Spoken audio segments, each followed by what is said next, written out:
37-year-old man has been arrested and charged with murdering his girlfriend after he confessed to his mother, who then contacted the police. The call was made at around 8:30 p.m. on the 25th of September, and an officer was dispatched to the couple's residence on State Highway 98 near Keene Road in Lakeland. When a deputy arrived at the couple's RV, he made contact with the suspect outside, who provided a false name and date of birth. He attempted to arrest the suspect, but a struggle ensued. Jason removed the officer's stun gun and radio and attempted to choke him. Two witnesses came to the deputy's aid and helped secure Jason in handcuffs. Deputies who arrived to provide backup found the girlfriend's body buried beneath a pallet, topped with freshly disturbed dirt, a table and two chairs. Authorities have not released the girlfriend's name. Jason was taken into custody and charged with murder, as well as a slew of other indictable offences. Jason has an extensive criminal history.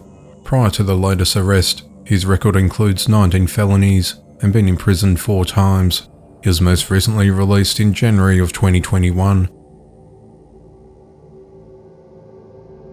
A Louisiana man has been arrested and charged for his involvement in the disappearance of his girlfriend's baby. The child's mother, Linnea Cardwell, said that on the 24th of September, she last saw 2-year-old Nevaeh Allen when she was dropped off at work, while she left her children with her live-in boyfriend, 30-year-old Philip Gardner. When Linnea later returned home, Philip told her that Nevaeh was last seen at around 1 p.m.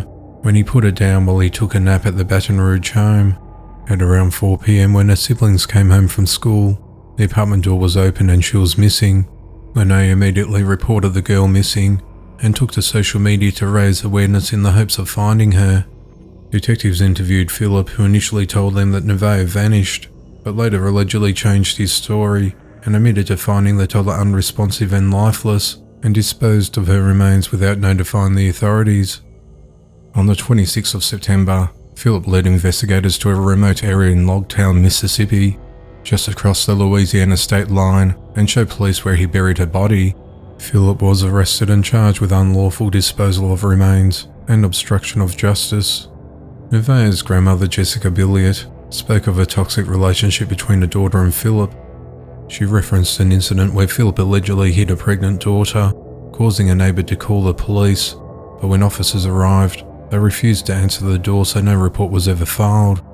In another alleged incident, she said she witnessed Philip have a fit at the girl when she spilled some slime on the carpet and forced her to hold a vacuum in an attempt to have her clean it up. When Linnea questioned what he was doing, Philip slung the vacuum into the wall and Nevaeh started crying.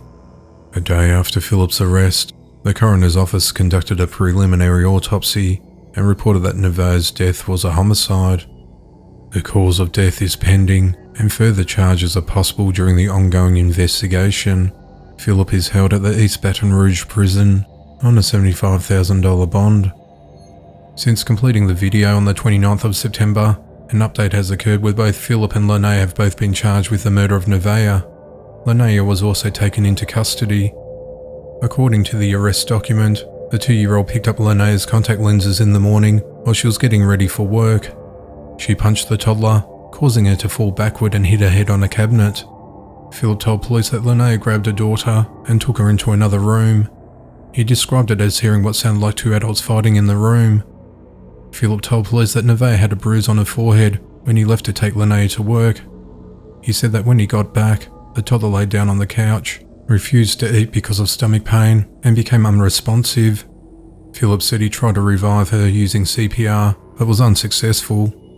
He told police that he left his phone at the apartment and put the toddler in a small suitcase, where he buried Nevaeh in the woods and threw her clothes in a trash can. The autopsy report stated that Nevaeh had multiple bruises on her face and head, along with swelling in her brain. The coroner noted that marks on her face resembled handprints. There were also bruises on her thighs and rear. Injuries to her abdomen were consistent with being punched in the stomach. Because Nevaeh had severe brain trauma, the coroner said it cannot be ruled that the victim was still alive at the time that Philip placed her in the suitcase and suffocated to death.